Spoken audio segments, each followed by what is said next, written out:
Halo semuanya, perkenalkan saya Fadila Milatifah dengan NIM 6661200123. Di sini akan sedikit menjelaskan tentang kinerja implementasi otonomi daerah di Indonesia untuk memenuhi tugas ujian akhir semester dalam mata kuliah otonomi daerah dengan dosen pengampu Ibu Risna Dewi SOS MSP. Yang pertama dibahas adalah definisi kinerja. Kinerja dapat tercermin dari kemampuan seseorang atau lembaga tertentu untuk mencapai persyaratan-persyaratan tertentu yang telah ditetapkan atau dijadikan standar. Nah, di sini ada definisi kinerja menurut Kaswe. Kinerja adalah suatu proses manajemen yang dirancang sedemikian rupa untuk menghubungkan tujuan organisasi dengan tujuan individu, sehingga baik tujuan individu maupun tujuan organisasi dapat bertemu. Kemudian ada faktor yang mempengaruhi kinerja.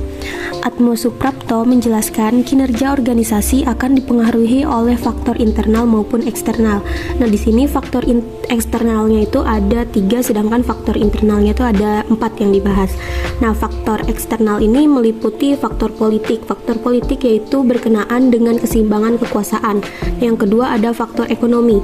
Faktor ekonomi sendiri merupakan perkembangan ekonomi yang mempengaruhi tingkat pendapatan masyarakat. Lalu yang ketiga ada faktor sosial, yaitu orientasi nilai yang berlaku di masyarakat. Sedangkan faktor internal, yang pertama ada tujuan organisasi, struktur organisasi, sumber daya manusia, serta budaya organisasi. Nah, dengan demikian kinerja suatu organisasi sangat dipengaruhi oleh berbagai faktor yang datangnya dari dalam organisasi, yang tadi itu faktor internal, maupun faktor yang datangnya dari luar organisasi atau faktor eksternal. Berbagai perspektif yang dikemukakan oleh para ahli dalam mengkaji faktor-faktor tersebut dipengaruhi oleh sudut pandang dalam latar keilmuannya masing-masing. Kinerja implementasi otonomi daerah. Kinerja implementasi dalam otonomi daerah adalah pemberian kewenangan pemerintahan kepada pemerintah daerah untuk secara mandiri atau berdaya membuat keputusan mengenai kepentingan daerahnya sendiri melalui perencanaan kesepakatan agar dapat mendapatkan hasil kinerja sehingga dapat dicapai dalam melaksanakan tugasnya dengan tanggung jawab yang dibebankan atau diberikan kepada aparatur. Lalu kemudian ada faktor yang mempengaruhi kinerja pemerintahan daerah. Kinerja pemerintahan daerah dalam pelaksanaan otonomi dapat dilihat dalam beberapa faktor yang mempengaruhinya. Nah, menurut Kaho itu ada 4. Yang pertama, manusia pelaksana, keuangan atau modal, peralatan atau perlengkapan, serta organisasi dan manajemen. Manusia pelaksana ini yang dimaksud oleh Kaho adalah aktor pemerintahan daerah yang meliputi pimpinan daerah atau kepala daerah sebagai core-nya, serta birokrasi atau aparatur pemerintahan daerah dengan berbagai tingkatannya. Diperlukan aktor yang kompeten untuk melaksanakan kewenangan yang melekat pada pemerintahan daerah. Kompeten ini untuk menggerakkan dan melaksanakan seluruh potensi yang ada di daerah untuk kemajuan dan kesejahteraan masyarakat di daerah. Kemudian yang kedua itu keuangan atau modal. Di sini yang dimaksud adalah APBD. Ketersediaan keuangan daerah yang memadai sangatlah penting dalam melaksanakan otonomi daerah, karena keleluasaan daerah dalam melaksanakan pembangunan dan pelayanan publik bukan hanya didasarkan pada kewenangan yang diberikan oleh pusat, namun yang terpenting adalah sarana untuk melaksanakan kewenangan tersebut. Maka tersediaan APBD yang memadai merupakan prasyarat utama untuk melaksanakan kewenangan tersebut.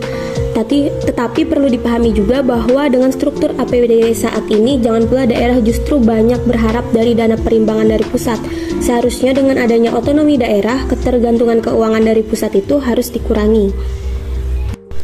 Yang ketiga, tadi ada peralatan atau perlengkapan. Nah, peralatan atau perlengkapan yang dimaksud oleh Kaho ini adalah sebagai aset daerah.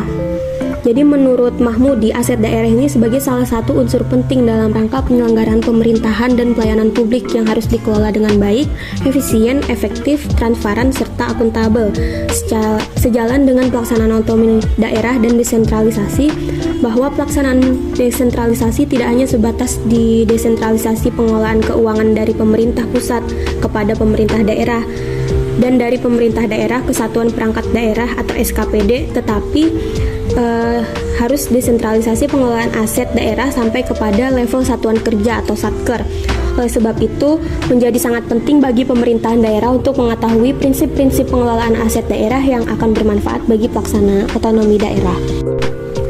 Dan yang terakhir ada organisasi dan manajemen. Struktur organisasi pemerintahan daerah dibentuk untuk melaksanakan fungsi pemerintahan dan pelayanan publik sesuai dengan prinsip good governance, bahwa struktur organisasi pemerintahan daerah harus efektif dan efisien. Artinya dengan struktur yang ramping tetapi kaya fungsi. Ini ditujukan untuk menghemat anggaran daerah dan pemborosan belanja pegawai serta belanja operasional. Nah, organisasi dan manajemen pemerintahan yang baik bukan hanya didasarkan kepada besarnya struktur organisasi dan sistem komando yang ketat, namun kepada kesesuaian antara jabatan dan bidang tugas atau disebut juga organisasi berbasis kinerja. Dengan demikian juga, dengan adanya sistem manajemen yang diterapkan bukan manajemen demokratis, tetapi manajemen terbuka dengan memperhatikan kearifan lokal atau local wisdom. Selanjutnya ada implementasi otonomi daerah. Implementasi otonomi daerah dapat dikelompokkan menjadi 5 bidang. Yang pertama, implementasi otonomi daerah dalam pembinaan wilayah. Yang kedua, implementasi otonomi daerah dalam pembinaan sumber daya manusia. Yang ketiga, implementasi otonomi daerah dalam penanggulangan kemiskinan. Yang keempat, implementasi otonomi daerah dalam hubungan fungsi eksekutif dan legislatif. Dan yang kelima, yang terakhir ini, implementasi otonomi daerah dalam membangun kerjasama tim. Nah, yang terakhir ini ada contoh kinerja implementasi otonomi daerah di Cimahi. Perkembangan pelaksanaan otonomi daerah yang cukup signifikan telah dirasakan, namun masih perlu adanya perbaikan dan penyempurnaan. Pemerintah Cimahi terus meningkatkan kualitas sumber daya manusia untuk memberdayakan otonomi daerah dalam mewujudkan kemandirian, kemajuan, dan kesejahteraan daerahnya.